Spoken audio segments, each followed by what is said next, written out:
सभी विद्यार्थियों का मेरा नमस्कार। आप कैसे हैं? आशा करता हूँ सभी अच्छे होंगे।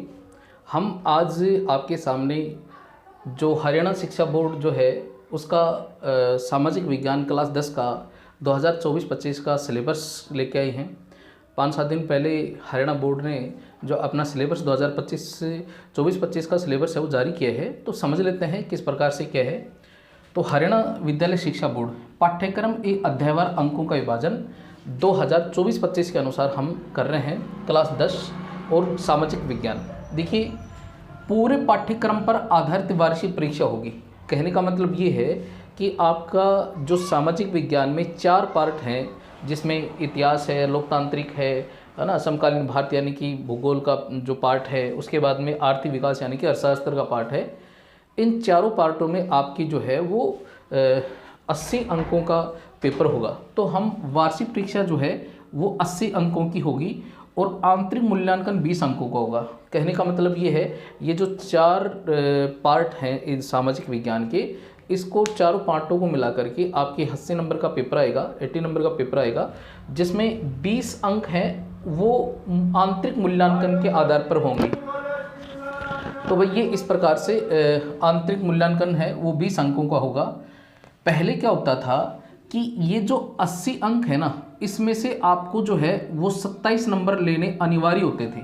आजकल ये अनिवार्यता हटा दी गई है। समझ लीजिए, 2023-24 में हटा दी गई है, अब की बारी भी लागू रहेगा।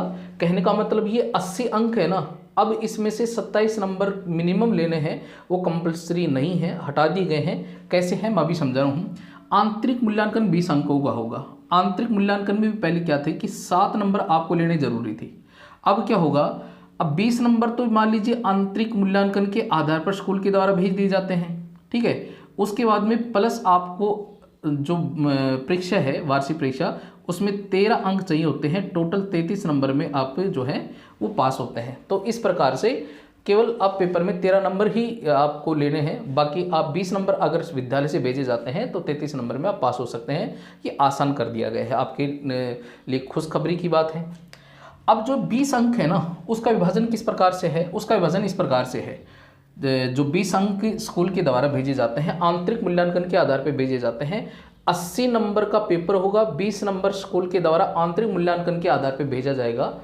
अब आंतरिक मूल्यांकन किस आधार पर किया जाता है उसको समझ रहे हैं। पहला, 4 अंक जो हैं, 4 नंबर स्कूल के द्वारा जो दिए जाते हैं वो सेट एग्जाम होते हैं। 2 सेट एग्जाम होते हैं जो जिसमें 2 अंक भेजे जाएंगे, जिसमें 4 अंक यहाँ से चले जाएंगे। 2 अंक प्री बोर्ड, कहने का मतलब वार्षिक परीक्षा से पहले एक प्री बोर्ड एग्जाम लगता है, उसका मूल्यांकन होता है, उसके आधार पर आपकी 2 नंबर भेजे जाते हैं। 2 अंक अर्धवार्षिक परीक्षा की, जो अर्धवार्षिक परीक्षा लगेगी आपकी हाफ ईयरली जो एग्जाम लगती है, उसके 2 अंक भेजे जाएंगे।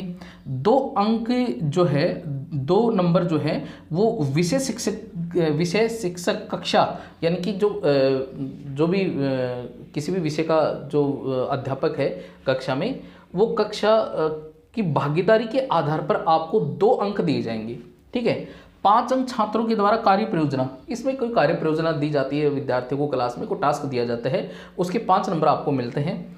5 अंक छात्र की उपस्थिति, यानी कि पूरे साल भर जो है, पूरे स्तर जो बच्चा उपस्थित रहता है और उसके 5 अंक भेज जाते हैं। अगर मान लीजिए कोई अनुपस्थित रहते हैं तो उस आधार पर शिक्षक के द्वारा, क्लास इंचार्ज के द्वारा नंबर काटे जा सकते हैं। तो इस आधार पर टोटल 4, 2, 6, 2, 8, 2, 10 और 5, 15 और 5, 20, यानी कि 20 अंकों का आपका आंतरिक मूल्यांकन है, ठीक है। तो इस आधार पर ये आंतरिक मूल्यांकन की ये डिवाइड है, इस प्रकार से है। अब आगे हम अध्यायवार जो है उसके बारे में बात कर रहे हैं, किस प्रकार से है। तो भाई मैंने अभी बताया कि सामाजिक विज्ञान में 4 पार्ट हैं। पहला पार्ट कौन सा है? इतिहास का है। दूसरा पार्ट कौन सा है? लोकतांत्रिक जीवन सेकंड है। और तीसरा समकालीन भारत, यानी कि इसमें भूगोल का जो पार्ट आता है, संसाधन का पार्ट आता है, वो है। और चौथी जो हमारी बुक है आर्थिक विकास एवं समझ, आर्थिक विकास की समझ यानी कि अर्थशास्त्र से संबंधित इसमें कुछ टॉपिक होंगे, उनके बारे में बात करते हैं। तो आइए समझते हैं कि को सबसे पहला इतिहास लेते हैं। इतिहास की पहली इकाई में, यानी कि इतिहास में टोटल हमारे पास में 9 लेसन हैं। लो लेसनों को जो है 9 लेसन जो है उनको 3 इकाई बना दी गई है। पहली इकाई में क्या है, पहली इकाई में पहला, दूसरा, तीसरा पार्ट यानी कि सरस्वती सिंधु सभ्यता, दूसरा है प्राचीन विश्व की प्रमुख सभ्यता और तीसरा विश्व के प्रमुख दर्शन। ये तीनों लेसन हैं वो आपके 9 नंबर के होंगे। ठीक है, उसके बाद में इकाई 2 की बात करते हैं। 2 इकाई में जो लेसन नंबर 4, 5 और 6 यानी कि चौथा मध्यकालीन समाज यूरोप भारत, पांचवा ईसाइत एवं इस्लाम उदय का टकराव, है ना, और छठा है भारत पर विदेशी आक्रमण। ये दूसरी इकाई है वो आपके 7 नंबर की होगी। और फिर उसके बाद में है 7वां, 8वां, 9वां। 7वां जो लेसन है इतिहास का वो उपनिवेशवाद एवं साम्राज्यवाद, और 8वां भारत में ब्रिटिश उपनिवेशवाद और विरोधी आंदोलन, और 9वां लेसन होगा वो स्वतंत्र भारत के 50 वर्ष। यानी कि तीसरी इकाई है वो भी 7 नंबर की होगी। कहने का मतलब ये 3 लेसन है वो 9 नंबर के रहेंगे, और बाकी जो 3 लेसन है, 6 लेसन है वो 7 और 7 14 नंबर के होंगे। टोटल जो आपकी इतिहास है वो 23 नंबर का आएगा वार्षिक परीक्षा में मैटर। वार्षिक परीक्षा में 23 नंबर की बुक है वो इतिहास की रहेगी। 23 नंबर का मैटर आपका अकेली इतिहास वाला पार्ट में, इतिहास वाली बुक में से आएगा। अब दूसरी बात करते हैं लोकतांत्रिक यानी कि राजनीतिक वाली बुक में। इसमें टोटल 5 लेसन है, हालांकि 2023 में जो है इसमें से लेसन लैप्स कर दिए गए हैं, तो अब 5 लेसन बचे हैं। 5 लेसन कौन से? इसमें पहली इकाई में 3 लेसन हैं, जिसमें पहला सत्ता की साझेदारी, दूसरा संघवाद, तीसरा जाति धर्म और लैंगिक मसले, और ये 12 नंबर की है पहली यूनिट। पहली यूनिट 12 नंबर की है, इंपॉर्टेंट है। दूसरी यूनिट में चौथा और 5वां लेसन आते हैं, जिसमें राजनीतिक दल और 5वां लोकतंत्र की परिणाम, ये 9 नंबर की है। टोटल आपकी ये बुक 21 नंबर की रहेगी। 21 नंबर की जो है वो रहेगी आपकी लोकतांत्रिक। अब अगली बात करते हैं कौन सा? समकालीन भारत। समकालीन भारत में जो है उसमें टोटल 7 लेसन है, जिसमें पहली इकाई में 3 लेसन है, संसाधन विकास, वन्य एवं वन्य जीव संसाधन, तीसरा जल संसाधन। ये 3 लेसन है वो 8 नंबर के रहेंगे। फिर उसके बाद में इकाई नंबर 2 है, इसमें चौथा, 5वां 2 लेसन है, जिसमें कृषि और खनिज एवं ऊर्जा संसाधन जो 7 नंबर की रहेगी। और तीसरी इकाई जो छठा और 7वां लेसन रहेगा, विनिर्माण उद्योग और राष्ट्रीय अर्थव्यवस्था की जीवन रेखा, ये 6 नंबर की रहेगी। और ये टोटल जो है वो 21 नंबर की बुक है। कहने का मतलब राजनीति विज्ञान और जो अपना भूगोल का पार्ट है वो 21 नंबर का रहने वाले हैं। उसके बाद में ये जो है आर्थिक विकास की समझ यानी कि अर्थव्यवस्था, जो अर्थशास्त्र है उस बुक की में जो है वो टोटल 5 लेसन है, जिसमें 2 इकाई बनाई गई है। पहली इकाई जो है उसमें 3 लेसन है, विकास, और दूसरा है भारतीय अर्थव्यवस्था के क्षेत्र, और तीसरा मुद्रा और शाख। ये टोटल 8 नंबर की रहेगी। दूसरी इकाई में चौथा, 5वां लेसन है, जिसमें व्यवसायीकरण और भारतीय अर्थव्यवस्था, और 5वां उपभोक्ता के अधिकार, ये टोटल 7 नंबर की रहेगी। अब ये जो है 15 नंबर की बुक रहने वाली है।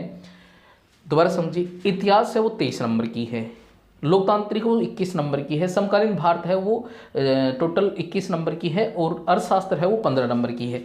यानी कि 23 + 21 + 21 + 15, ये टोटल जो है वो 80 नंबर का पेपर है, वो इस प्रकार से बुक में से आएंगे।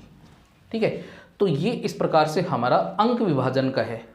पेपर किस प्रकार के आएंगे, कौन से जो है वो नंबर है, कौन सा कितने नंबर के बड़े प्रश्न आएंगे, कितने नंबर की जो है वो 2 नंबर के प्रश्न आएंगे, कितने नंबर है वो 3 नंबर के प्रश्न आएंगे, इस प्रकार से 1 नंबर के प्रश्न कितने आते हैं, है ना, उनके बारे में अपन जिक्र करेंगे। तो ये इस प्रकार से अभी हमें समझना ज़रूरी है, और मैं आपसे अनुरोध करता हूँ जितने बच्चे हैं ये सिलेबस आपको याद होना चाहिए। कम से कम हम पढ़ें तो ये तो जाने कि कौन सा हमने पढ़ लिए है और कौन सा बाकी है, कौन सा जो लेसन है या कौन सी यूनिट है वो ज़्यादा नंबर की है, उसको हम ज़्यादा रीड करें। हालांकि सारा रीड करना है, लेकिन थोड़ा दिमाग में अगर ये रहे ना कि भाई कितना लेसन है वो कितने नंबर का है, या फिर ये इकाई कितने नंबर की है, किताब कितने नंबर की है, और तो वो जल्दी हमारे जो है उसका रिवीजन भी होता है और हमें कॉन्फिडेंस भी मिलता है अगर हमें सारी बुक याद होती हैं।